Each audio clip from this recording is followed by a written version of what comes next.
we're sitting here in New York City where it has been unbearably hot, but then you think about the southern U.S., it's even worse. Yeah, I was looking at some of the temperature readings. I mean, obviously we know the southwest part of the U.S. is always hot this time of year, but we're talking about, triple-digit temperatures, and then they're saying this is kind of going all the way up the West Coast over into the Pacific Northwest. They're saying that some parts of those areas, particularly in Arizona and certain parts of California, you could be looking at high temperatures of 120 Fahrenheit. That is just, it's hard to live at those temperatures. And then you think... And apologies to our foreign audience who are now furiously trying to calculate Celsius to Fahrenheit. It's really hot. That's what you have to know. It's above zero. That's all you need to know. Above zero, definitely. Yeah. And I mean, you think about sort of the load, of course, in Mexico on the electric grid, but then you also think about Texas. We had all those issues last year as well, and it becomes a question of what does it take to adapt to these higher temperatures, because it seems like that's the pattern. Yeah. And let's bring in our own Bloomberg's Brian Sullivan on that question, because, Brian, it seems like this is becoming a pattern. This was the story last year, of course, with the electric grid, rather. Are you seeing this in your own reporting that, the people that you talk to say that these higher temperatures, these triple-digit temperatures are becoming more normal?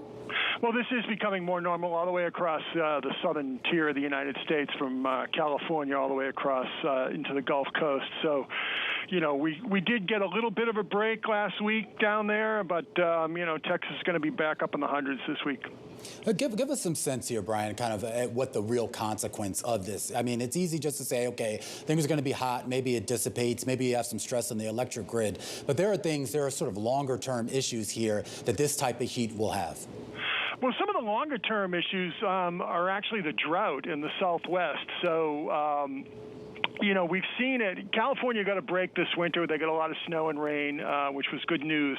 But if you go back to the year 2000 and come forward, most of the years have been in drought since then. And part of that is all because of the heat that they get out there in the summertime, just dries everything out. Well, that's what I was wondering, how sort of the heat wave was connected to the drought story that we typically talk about around California this time of year. Does that turn into a story about wildfires in that part of the U.S.? Well, the other thing that we've seen is that with the heat building over the last few weeks, we've been seeing more and more wildfire warnings being posted across the West, in Colorado and Utah, up in Washington and Oregon as well. And it was drought mainly that drove the wildfires up in Canada that have been sending the smoke down into New York. Katie was just up there in Canada doing some on-the-ground reporting for us, Brian. In all seriousness, I do think that when we sort of, I guess, try to suss out where the next wave, if you will, goes, this is much broader than I think what we've seen in past years. So this isn't just about the temperature itself, but it's also about how widespread it is across the country.